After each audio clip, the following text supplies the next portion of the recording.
Paul, are you able to come on? Yes. Uh, good afternoon, good evening, viewers. Good morning, depending on where you're calling from. My name is Paul Makolaka, co-founder and executive director of Africa Blockchain Youth Ambassadors, or ABYA. ABYA is a Pan-African initiative created to promote literacy and adoption of blockchain, Web3, and cryptocurrency and other emerging technologies in Africa through awareness, knowledge, skills, and application among university students. Our focus on the youth is informed by the fact that Africa's youth make up a significant proportion of the population, but they are often left out of the formal economy and lack access to opportunities. This lack of access prevents them from thriving, resulting in high levels of unemployment and poverty, as well as social and political marginalization. And as a result, Africa cannot reach its full potential. The youth are the future leaders of the continent, and if given the opportunity, they have the potential to become change makers. By investing in Africa's youth with future-proof skills, networking opportunities, and other programs, we are not only empowering individuals, but also benefiting society as well. These young people have the potential to make a real difference in the world, and we are proud to be supporting them on this journey. Thank you very much. Back to you, Dr. Griffin, Dr. Gillian. Thank you. My name is Dr. Julian Roa. I'm the Director of Strategy and Quality Assurance at African Blockchain Youth Ambassadors, also known as ABYA. I'm a scholar practitioner and enthused in bridging the gap between theory and practice. Having just recently earned my doctoral degree from the University of Liverpool. I enjoy intense conversations, and I know we've had one of those with Anu sometimes back. Anu, I'm looking forward to something again very interesting. And I also see myself as a conversational intellectual. I'm an enthusiast of blockchain technology, and the other hat that I wear is that of Chief Executive Officer of Schedules Business and Management Consulting, an outfit that intervenes in workplace-based problems. Our conversation of today, of which we are very lucky to have a very able young man who has been a big source of inspirations for many of us by the name Anaoluwapo Adeleke, we'd like to discuss career options in blockchain and crypto assets within the purview of blockchain, of course. But before we move to that segment of conversation, the bootcamp organized by ABYA has been running for a period exceeding 2 months now. Over that period, we have covered such valuable topics and such valuable lessons have been earned or shared in the space of blockchain.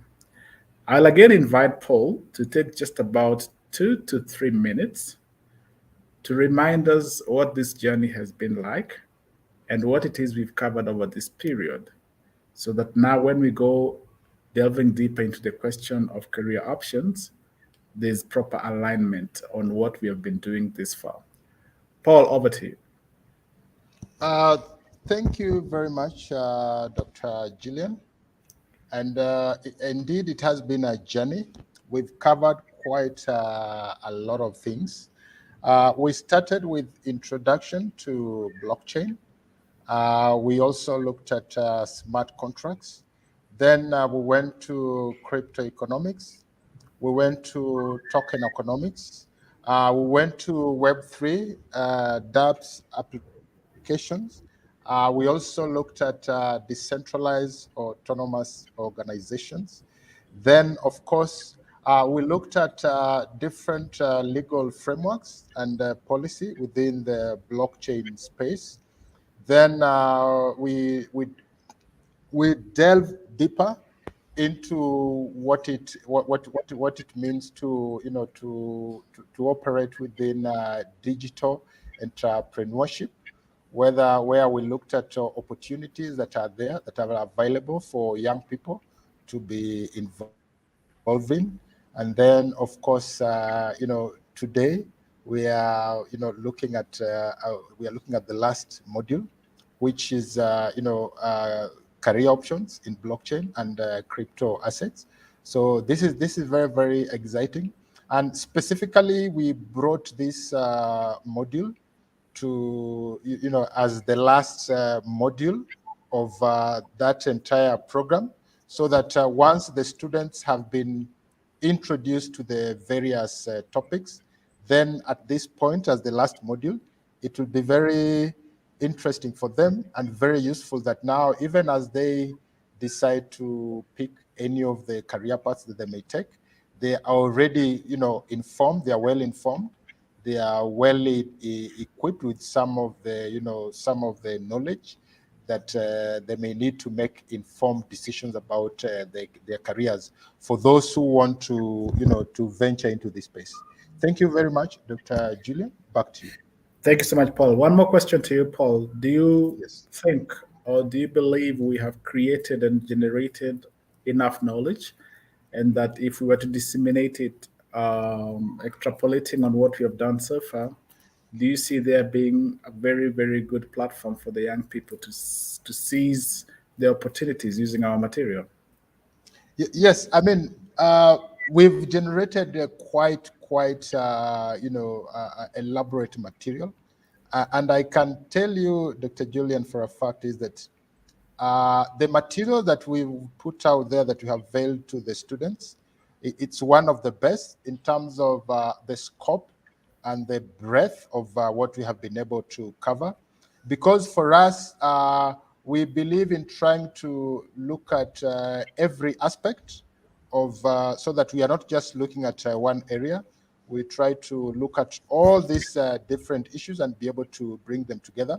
And for us also, this was a learning experience, so that in the next in the next cohort of programs that we are going to bring out, believe you me, they are going to be, they are going to be among the best out there. So this has been a learning experience for ourselves, so that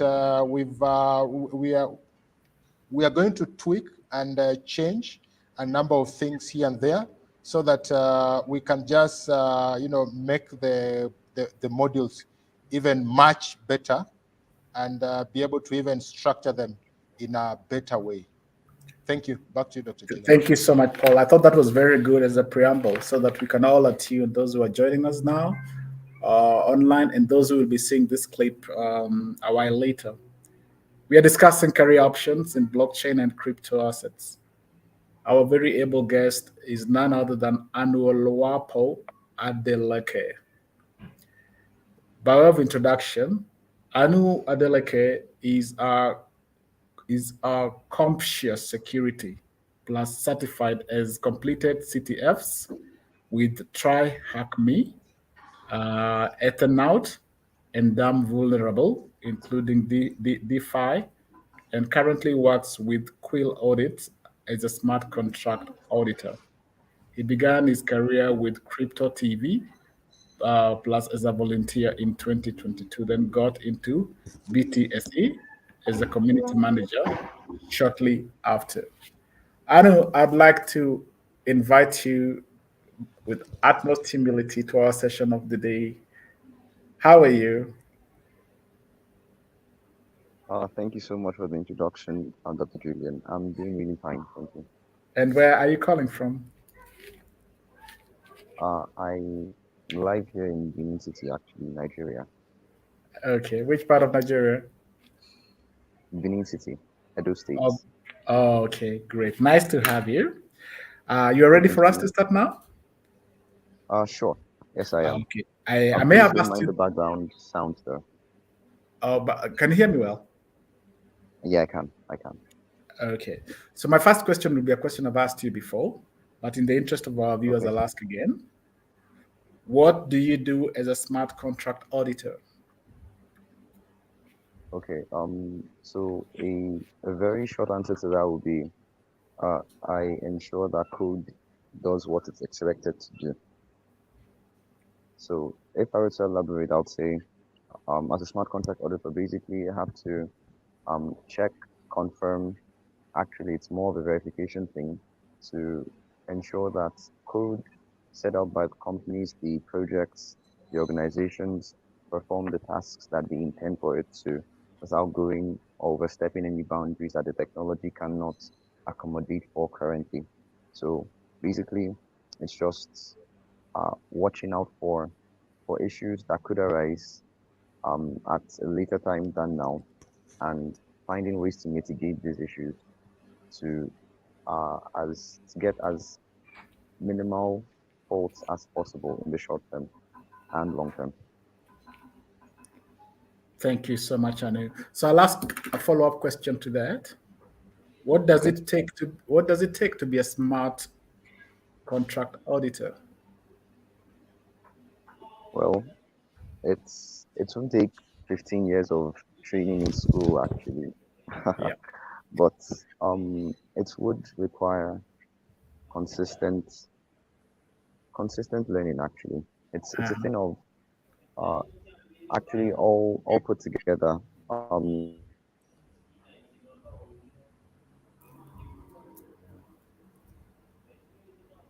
hello?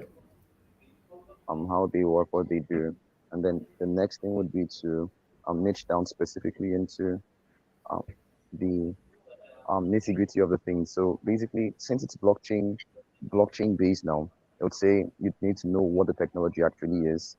Then you'll have to find what issues currently exist with it, find ways to mitigate these things. So I would say it's not really a structured course outline per se, because regardless of where you are at on any point, or let's say at any rung of the ladder, you can actually just type it in, because the very basic things that you already know to do, possibly just navigating through your computer, would be a big help. The things like installing pieces of software and just understanding basic security practices, all they all come together. So it's not a thing that's impossible to do or learn. You just have to be really open-minded and prepared to consume a whole lot of resources.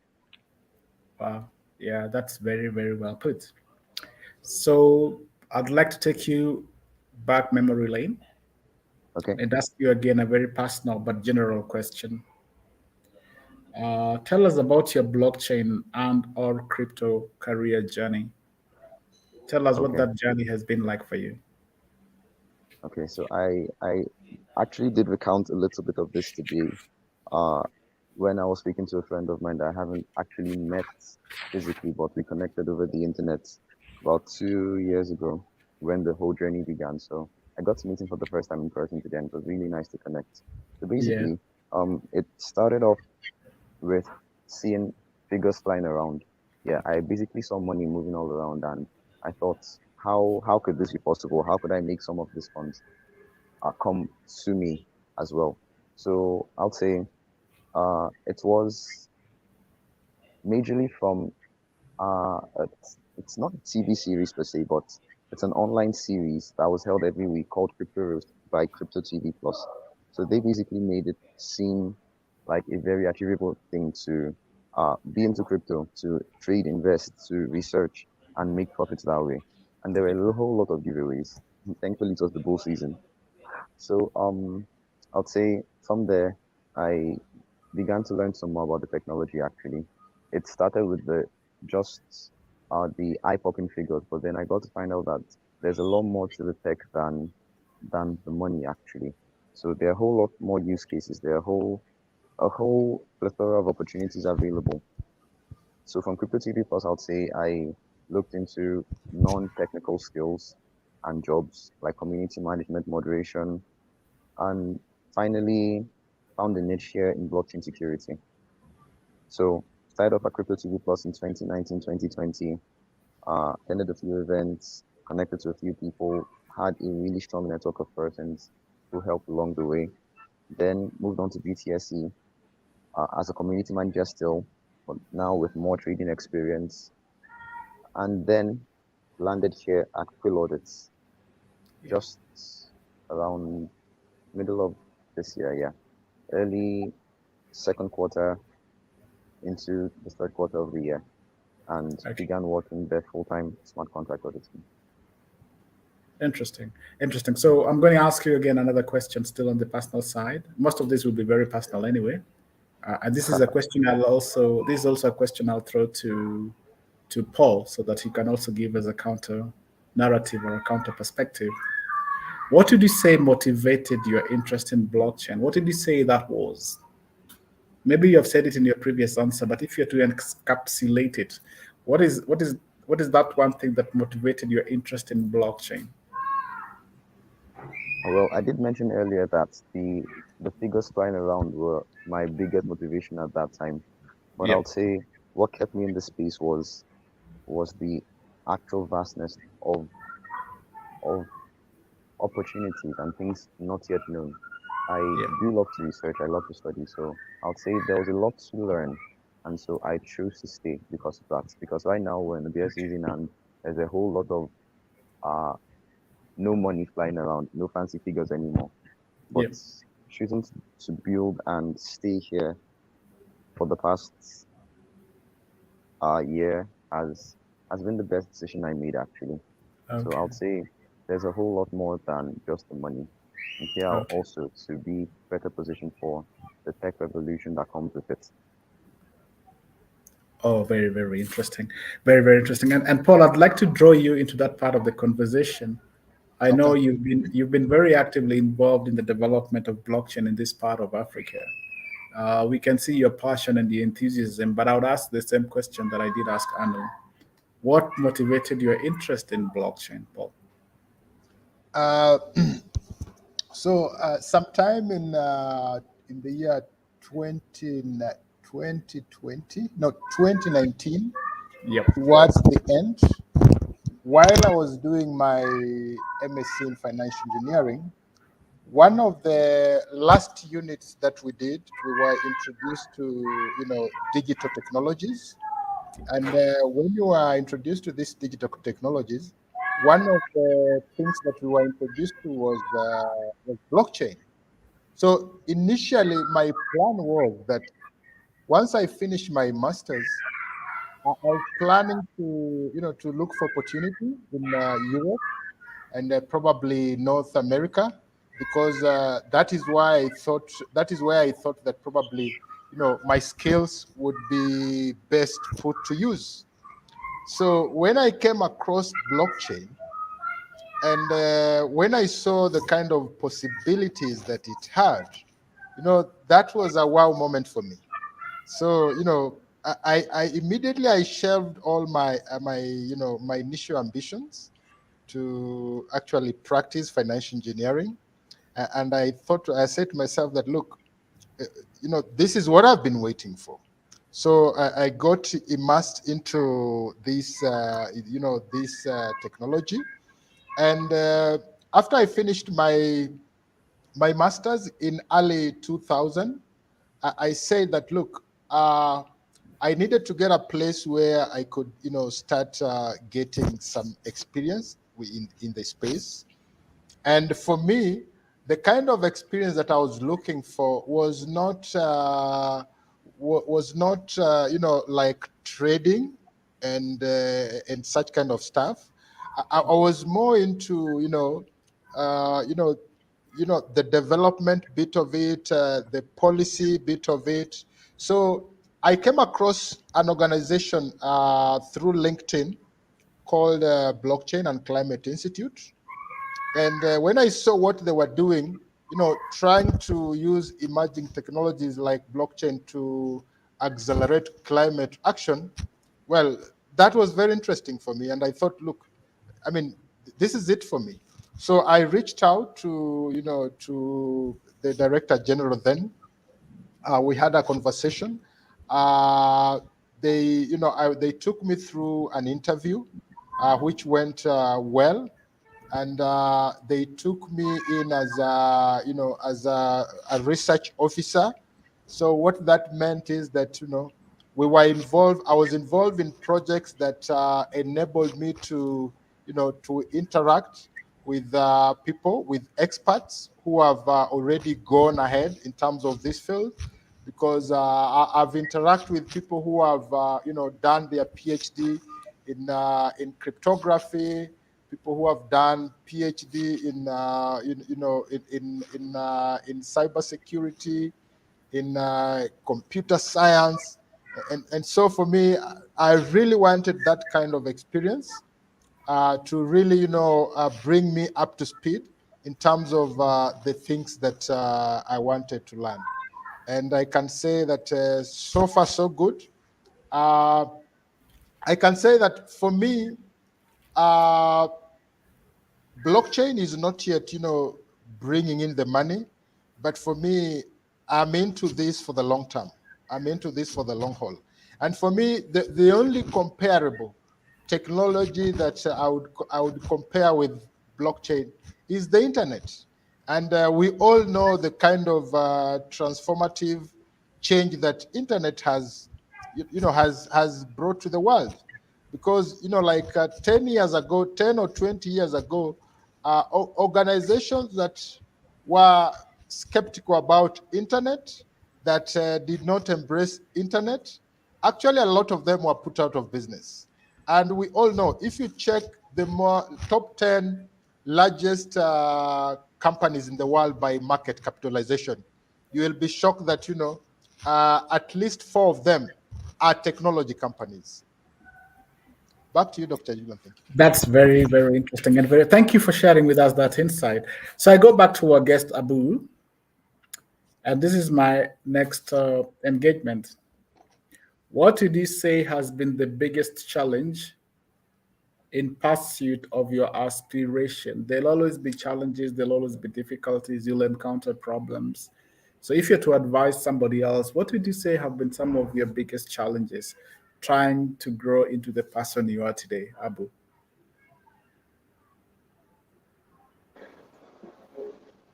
Okay, so challenges. I'll say one of the first at the very beginning was motivation. Yeah. It was pretty easy to get demotivated along the way because Mhm.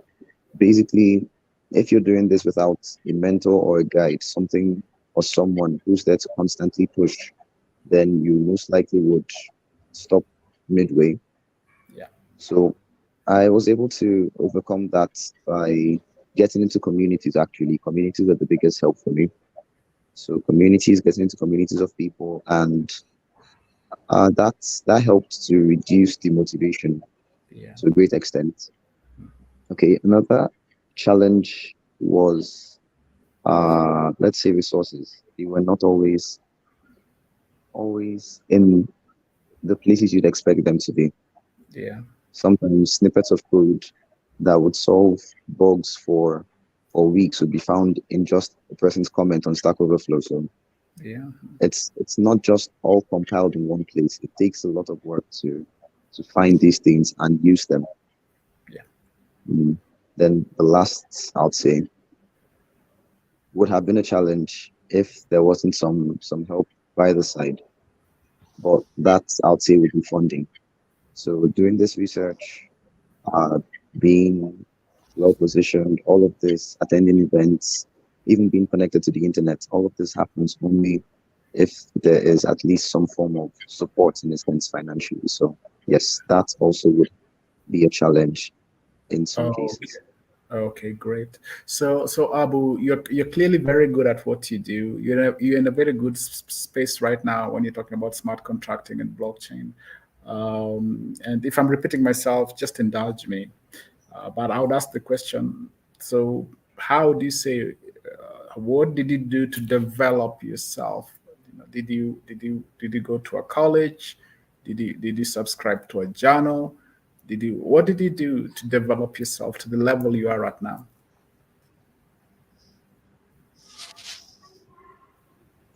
Okay, so I think I mentioned earlier that there was no formal education per se, so no 15-year Correct. plan.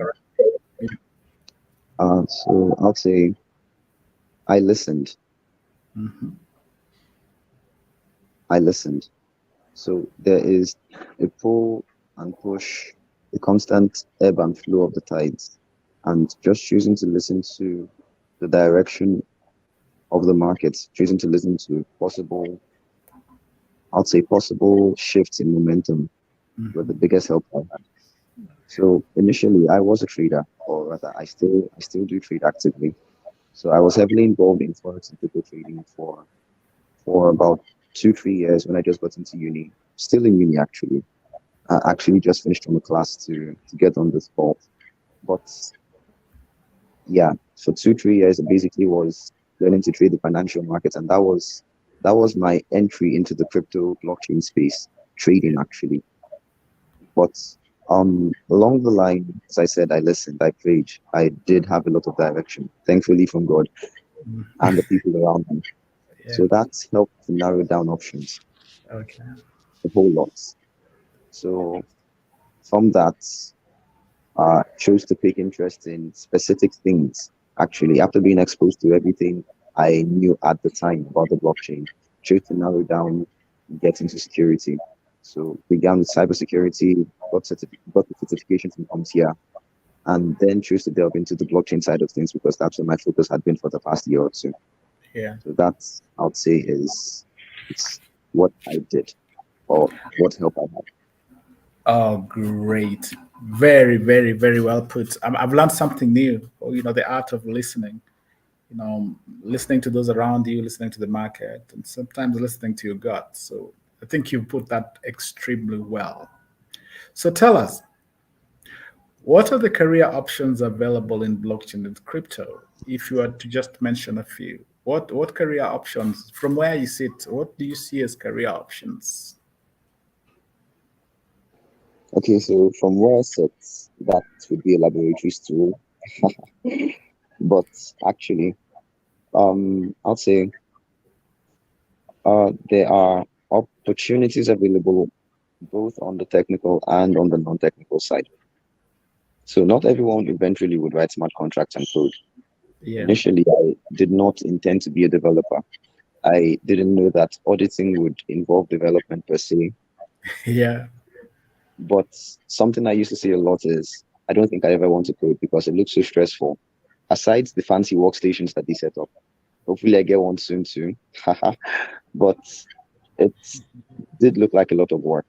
yeah, So on the non-technical side of things, I mentioned that I did for a while work as a community manager. So basically, guiding people who first got, basically at that time, they were just getting into the crypto market. So they just needed to know a lot of things. And thankfully, from research and just being around a little earlier than they were, I could point to answers. I could share my opinions, wow, actual facts. And so that helped with community management. So managing yeah, communities is something that's very doable for anyone in any sphere. It's a very non-technical skill. It just requires that you do know about the technology or the communities you'll be managing. So this is both on the crypto, blockchain, and also the regular side of things. So Web 2, Web 3 is what I'll be using to distinguish as I go along. So many of okay, these skills are Web 2 based and Web 3 based as well. So managing communities is one of them. Also managing people, human resources is another. Thankfully, where I work at Quill Audits, the HR is amazing. yeah, She makes work so seamless. So I'll say that's a very big help. And that did not just come by her waking up one day and becoming that good. So I'll yeah, say she was trained to be who she is or do what she does actually. So managing people is a very important aspect of the blockchain space as well. very, very Uh, interesting. Go ahead, yeah. So go ahead. on the non that's the non-technical side of things. So Yeah, if we're not going technical, I'd say engineering, yes, blockchain engineering, basically building a whole blockchain from the ground up, being knowledgeable enough to handle things in that line is a very useful skill. That is different from development though, because to develop smart contracts, all you basically need to do is know the language, possibly know a few features here, there, pull one or two things together, and then kaboom, you've deployed your first smart contract. Truth is, you don't even need to be a developer to deploy a smart contract. The barrier to entry there is nearly non-existent. So yes, you can be a blockchain engineer, understand the infrastructure and the architecture of the blockchain, and use that to implement solutions. You can be a developer. You could be a content creator, yes.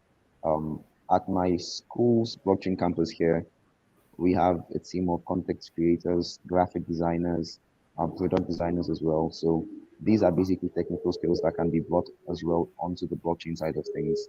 Let's say Even accountants have a place here, even lawyers, because people now practice blockchain law, uh, practice accounting in the blockchain. Yes, Yeah, there yeah. are compliance specialists too. So basically, anything you can think of on the Web2 side of things can be replicated on Web3 as well. It won't Wow. take too much of effort to do, or rather, it should. But anything that serves as a bedrock of knowledge would be a plus. It would be a stepping stone to just transition all the way over here if you're already Web2 inclined. But if not, it's not much of a difference. It's the same learning curve. It's the same way you could get a job at any company anywhere. There are just very few barriers here. Very, very, very few barriers. Interesting. Oh wow, that was quite that was quite a lot. You've given us a lot to work with, and I know viewers and listeners will have a lot to research on and a lot to work with. It's all down to one's passion then, or one's calling, if you may say. Inviting Paul to add to what you may not have mentioned. Paul, so very, very briefly, and it's just under 2 minutes. What are the career options available in blockchain and crypto, away from what Abu has already shared? Uh, Now, what I can just add is that, for example, we have we have the finance aspect, whereby somebody could specialize to develop financial models. That is, if for example someone with my background, if decided to do that, you have someone who can uh, uh, develop DAOs, indexes, insurance, lending, prediction market products. We have, people who specialize in fundraising for decentralized spaces, like, we have ICOs, we have IEOs, we have IDOs, we have SFTs, and then, of course, there's this other bit that I think is also important. We have the investigation, Yeah, where lawyers could really shine here, whereby, for example, if you are, like, both a lawyer and a programmer, can specialize the investigation, whereby they could look at issues like money laundering, dark markets, malware, NFT related crime, or ransomware, scams, stolen funds, terrorism financing. So really, the limit, the limit, you are only limited by your own imagination.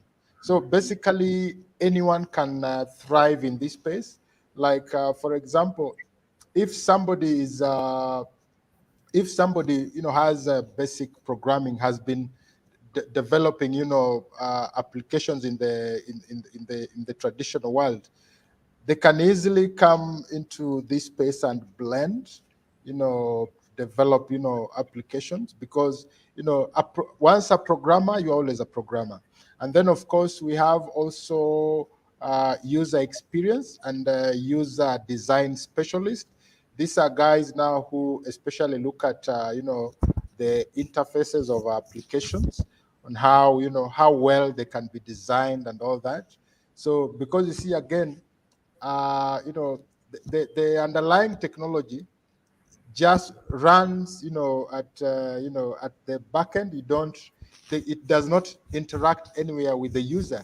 So the user, and especially considering that, in this space, one of the biggest challenges that I think we still have is to work on user interfaces,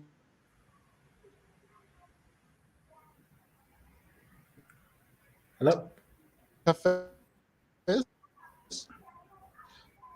so that the Paul, experience Paul, we seem to have lost you the last can 30 seconds. be as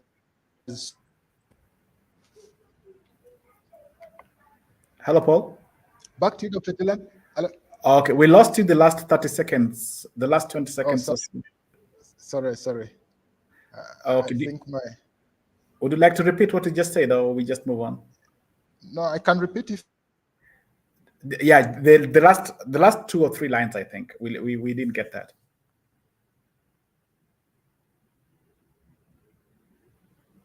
Hello? Can you hear me? Now I can hear you. Okay. So as I was saying, one of the biggest challenge that I think we have in this space that we really need to work on is the user experience. User experience is still not very good. So that means that we actually need a lot of UX, UI designers within this space. So that as a user, I really don't care about the application that runs an application at the back end. What I need to do is to sort out my pain points. Thank you. Yeah. Okay. Yeah, that's very well articulated. So my next question, how I'll do this one, I'll first ask Paul to react very quickly, and then I invite Abu to give us his thoughts. So now, Paul, there's so many options out there. I mean, you have listed numerous career opportunities. Abu has also very well articulated what one can do out there under blockchain and crypto. So there are many options. Yes. I'm a skeptic, so sometimes I look at that as information overload. There's a lot of information that sometimes we people who want to start off a career in this kind of space, we get a bit overwhelmed because there's too much information and there's too much going on at the same time. So my question is, and I will direct it to Paul, then I'll come to Abu with the same question. How does one navigate this space to find the best fit for them? How does one navigate this space to find the best fit for them, to find the best career fit for them? Paul, I'll start with you. Now, Dr. Julian, one thing for sure is that blockchain being still a nascent technology, it is very normal to be bombarded with all sorts of information, left, right, center. But give it a few years, I think the structure will start to take shape. And actually, this is one of the reasons actually why ABYA exists, so that we can help our young people to be able to guide them, to help them navigate this journey.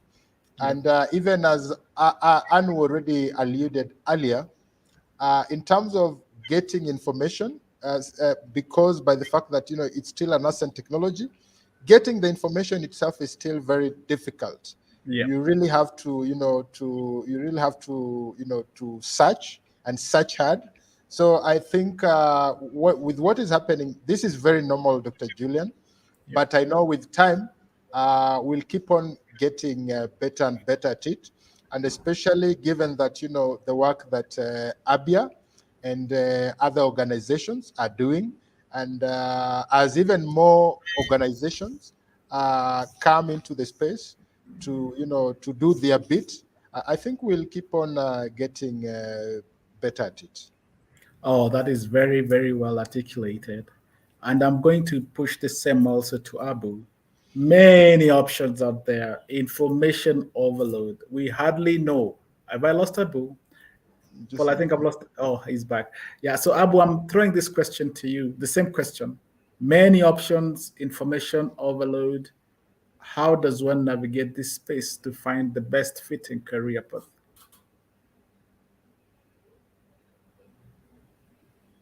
Hi, Dr. Julian. Sorry about that. Some network issues over here. No, don't worry, it's normal with the technology.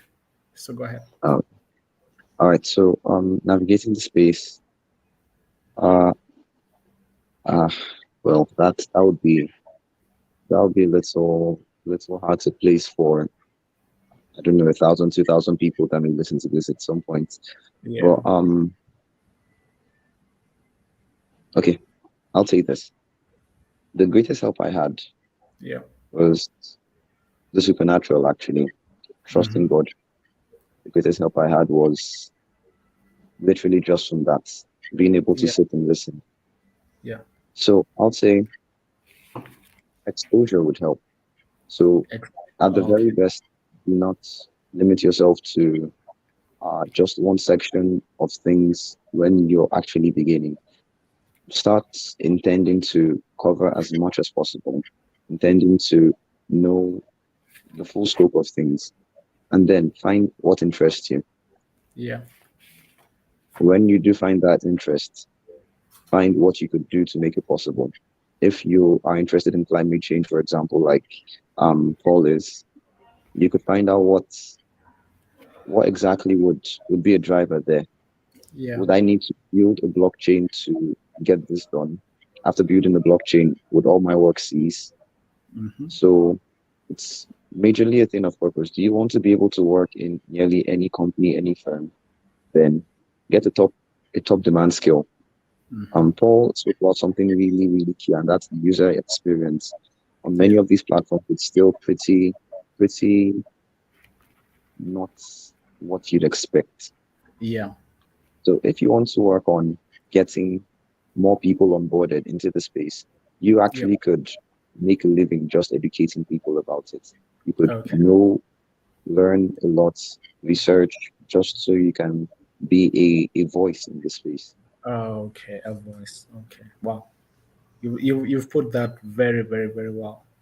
I'm older. I'm much older than all of you, and I've traveled an interesting journey over the years, and I've come to the appreciation that career direction is a factor of three. Maybe Paul may think there are four, Anu may think there are five, but me, I've picked three.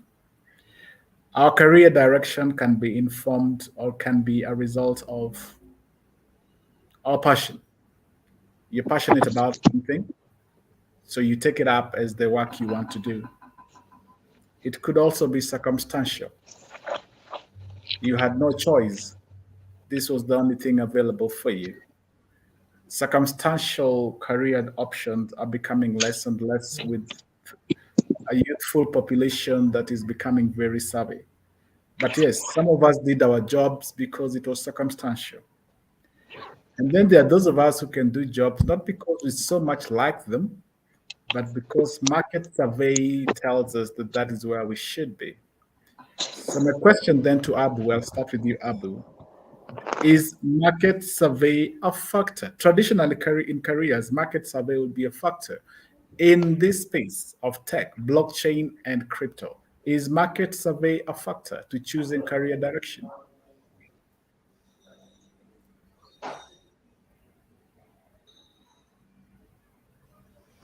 Abu, you can hear me? I'm sorry about that, Dr. Julian. I didn't get that. Could you repeat the question, please? Okay, let me repeat. I've always seen career development or career options to be guided by three things. It could either be passion, that I'm passionate about something, so I'm going to do this.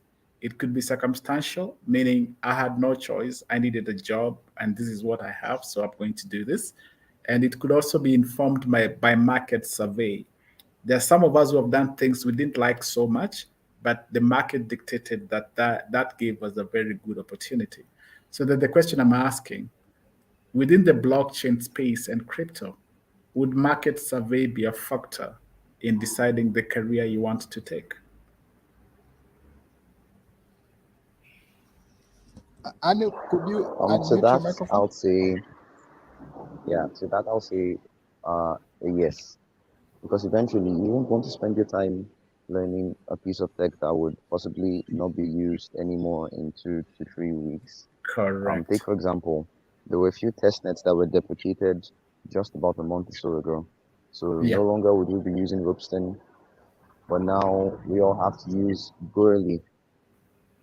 So if you Wow. base your entire career around building test nets like that, building on test nets just like that, then I'd Yeah. say you most likely wouldn't be in business anymore. Yeah. True. So it's just a broad overview. Oh, that's The market sentiment should drive your choices, yes, but eventually, uh, there would be that sweet spot somewhere you could mhm. you could Okay. all put it all together. Okay. So yes, it is important. Very, very well put. Paul, 30 seconds reaction, market survey. Abu says yes, it's a critical factor. What do you think? Market survey and choosing careers. No, So I don't love crypto. I don't like crypto very much, but it seems to be really, really, really great. It's doing very well right now. Maybe that's where I should go. I don't know, Paul. I totally agree. And for me, the way I look at it is that, for example, uh, there's a way that you can always make your passion fit into that which the market survey is saying. Remember, as we said, and even Anu alluded to this, is that people have always imagined that, for example, if you are working within a technology space, that you yourself you have to be a technical person, which is that Yeah. is not the case. Yeah. You can be an HR, you can be an accountant, you can be a customer service person within the technology space. So you can always find a way of marrying your passion with that which research is saying. Okay. Wow. Yeah, I think that's very, very helpful, even for me. I see the linkages, and you gentlemen have articulated this very well. So we are coming towards the tail end of our conversation, conscious of the 1 hour that we have committed to this. And Abu, this will be to you. Where do you see Where do you see brand Anoluwapo Adeleke in 5 years? Where do you see yourself in 5 years within this space?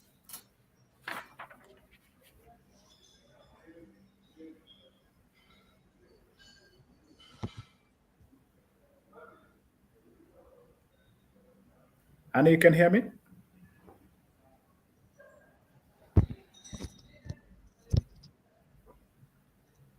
Anu, can you unmute yourself?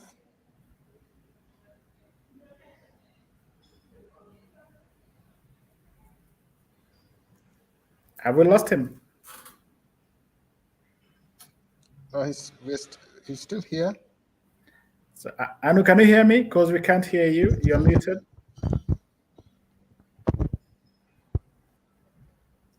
I really wanted an answer to that question. Okay. As we wait for Anu to show, Yeah. and I'm hoping he will, we just have under 4 minutes. I have a different question for you, Paul. Yes.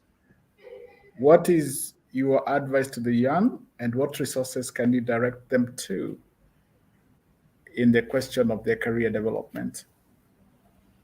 Uh, Now, to the young people, uh, we are at a very, very important juncture in our history. This is what I would call an inflection point. Yeah. And at an inflection point, it really matters, the kind of decision that we make, because when that happens, many years later, history will judge us based on the decisions that we made. So there are choices that we can make. We can continue crying to the government that there are no jobs, there are no opportunities, that our politicians are not doing enough. The other option is that we can decide that, look, um, the future is in our own hands. It is not in the hands of our politicians. It is not in the hands of our governments. Our destiny is in our own hands. So the moment we make that decision, then we make very, very deliberate, very, very deliberate effort, so that we equip ourselves with skills. And once we have equipped ourselves with those skills, then the sky can only be limited by our own imaginations. Because what this technology for me does is that it removes the kind of barriers that have been there. It opens us to to opportunities that we've never seen before, being provided by other technologies. And as we have already said, of course, At this point in time, there are no structured materials out there. So Yeah. that means that you really have to go out of your way to, to search for these materials.